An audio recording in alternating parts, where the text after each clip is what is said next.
The Portland Police Department's TextATip program allows citizens to send anonymous information to the police about the crimes in their neighborhood and provides the police with valuable information in their war against crime.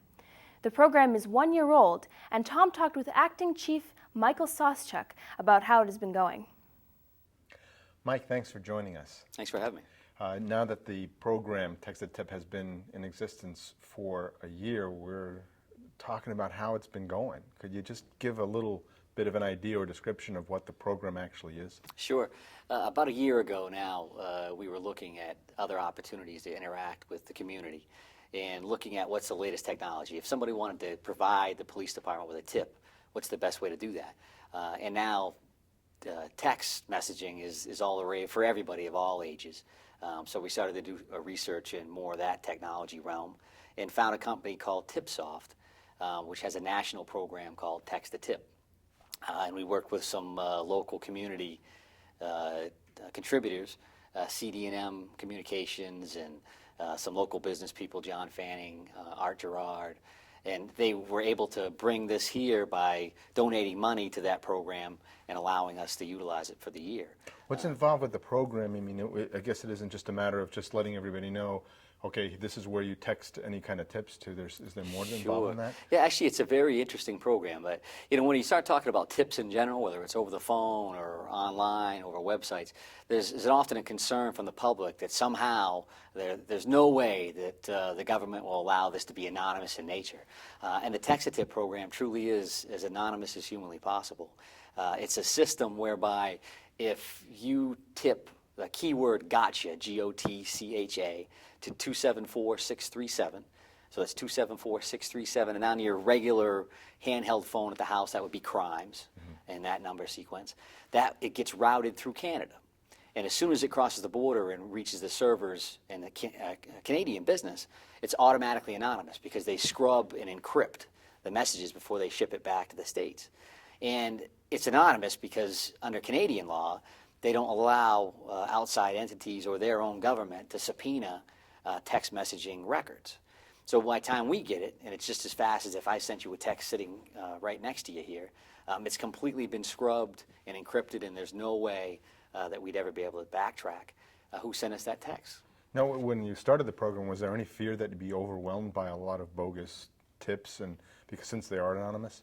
Well, we always had that concern, but we vet all of our tips, no matter if somebody called, they talk to dispatch. Officers are constantly doing this when they're on the street, they're receiving information. We have a process in place that we can verify that information before we act on anything. The key to this is we really truly are looking for tips on crimes. We're not looking for crimes in progress. That has been a concern of ours.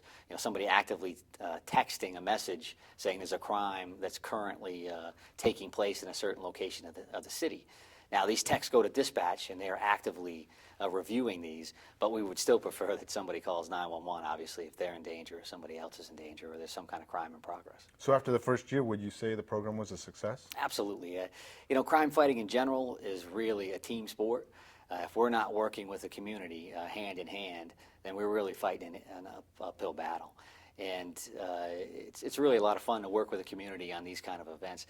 And the tips we receive range anything from simple property offenses to warrants to drug activity, all the way up through homicide cases. We've received valuable intelligence from the community on those things.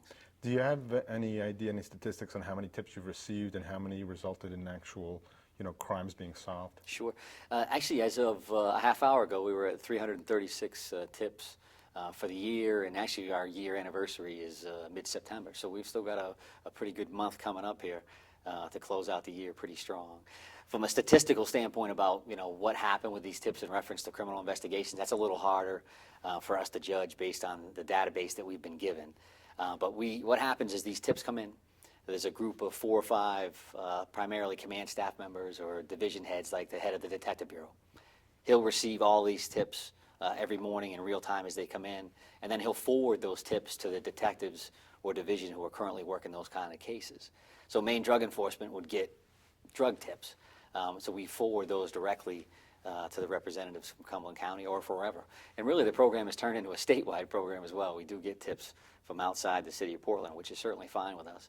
we just forward it to the entity that's involved. And we just had a real brief discussion about it, but if there are people that just hearing this for the first time, want more information about how the program works or how they can get involved, is there someplace on the website or any place they can go to get more information? Sure, they could actually go to TextATip, right? They could just do an email or a web search on TextATip or TipSoft, and then Portland, Maine. If you go to a TextATip website, it'll actually show all of the departments that are involved with that. It has a very detailed explanation of exactly how to use the system. Well, like you say, solving crimes is a team It's a team sport, effort. absolutely. So thank you very much for joining us and letting our viewers know more about it. Well, thanks for having me. We appreciate the opportunity to get the word out there to everyone. Great, thanks. Thank you.